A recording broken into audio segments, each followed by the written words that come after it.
Zera Shimshon and Parshas Lecha. So in Parshas Lecha, we learn about the story of Avram Avinu, and we also learn about the story of his nephew Lot. And Avram Avinu and Lot, they traveled together with Sarah from the lands of Mesopotamia, and they went to Israel, and then they went to Egypt, and then they went back to Israel. And our rabbis tell us that this whole time that Lot is traveling with Avram Avinu, he's not traveling with him for the exact same reasons that Abraham is traveling. Abraham's traveling because Hashem told him to go to the land of Israel, so he's doing Hashem's work.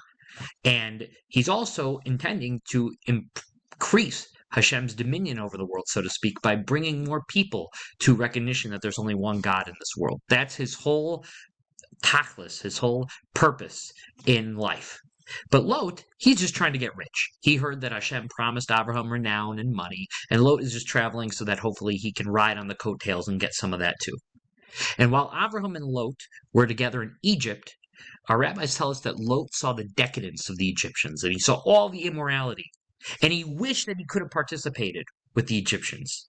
However, but since he was traveling with Abraham, he didn't do it. He was a little embarrassed. He wished he could do it, but he didn't do it because he would have been too embarrassed to tell Abraham about what he had did. So Abraham and Lot, they left Egypt and they went towards the Holy Land. And they end up splitting up from one another. And Lot specifically chose the place of Sodom, aka Sodom and Gomorrah. And we understand why Lot might have chosen that place with that background that the rabbis gave us. He chose that place on purpose because of the decadence and the immorality that was going on there. So while Abraham was working on spreading Hashem's name throughout the world, Lot was essentially doing the opposite of holy things. And the Torah continues and tells us that there was a massive war between the 4 and the 5 kings, and it ends up happening that the winning side takes control over the city of Sodom. They capture it, which means that they also captured Abraham's nephew, Lot. And we can imagine that this was a horrible situation for Lot. And the Torah immediately goes on and tells us that Abraham, he girded his loins, he got his weapons together, and there's different opinions about what that means, and he went to go fight against these mighty kings that had just won a war, and he defeated them and rescued his nephew Lot. So the question that we'll be dealing with today is, why did Abraham feel the need to leave his immediate family behind, leave his spiritual operations behind, and risk his life to go save that of Lot, who literally made his own bed and is sleeping in? Because it's not so simple just to say, well, they're relatives. Of course, wouldn't I go save my relative? In halakha, that's not how it works. In Jewish law, that's not how it works. If somebody's related to you, doesn't necessarily mean you have to risk your life to save them, especially when that person is an evil human being doing things not befitting of a Jew. There must be more to this rescue operation than just them being related. So our rabbis tell us that when Avram and Lot were living next to each other after they had left the land of Egypt, there was a small time where they stayed together before Lot went to Sodom. It says that the shepherds of Lot were constantly grazing on other people's property, which is tantamount to stealing.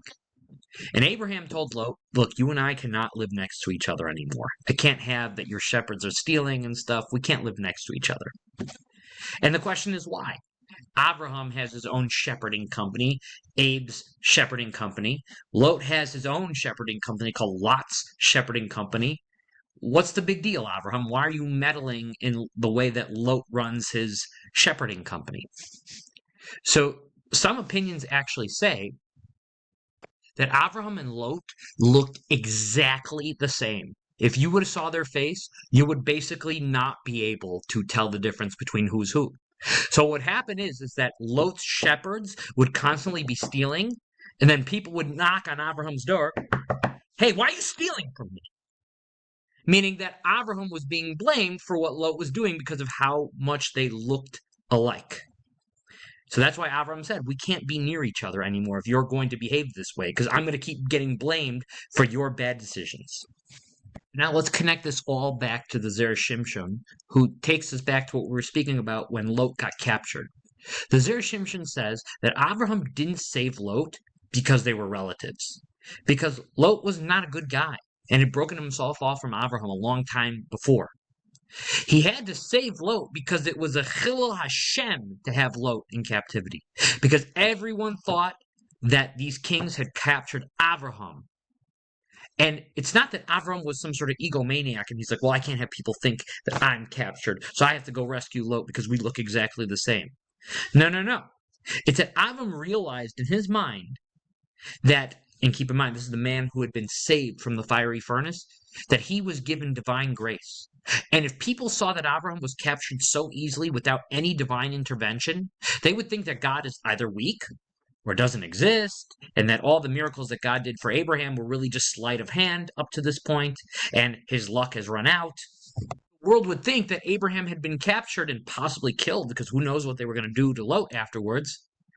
Then a lot of people who Abraham had converted or wanted to convert in the future would not take monotheism seriously, because they would say, hey, look at your guy. Look what ended up happening to him. God didn't come to his rescue, didn't save him.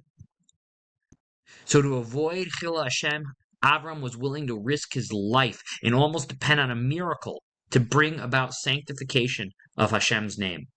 That say that Avram Avinu went either alone or just with one soldier with him, so it was just two people, went and they fought this whole entire army. But they had confidence, and they were doing it because they were doing it to bring about sanctification of God's name. So let this be an inspiration to all of us, and let us learn from Abraham about how far we should go to try to make sure that we're not machal l'shem Hashem, so that we don't desecrate God's name, and that we set a good example, and we go even further to sanctify God's name. Have a great Shabbos.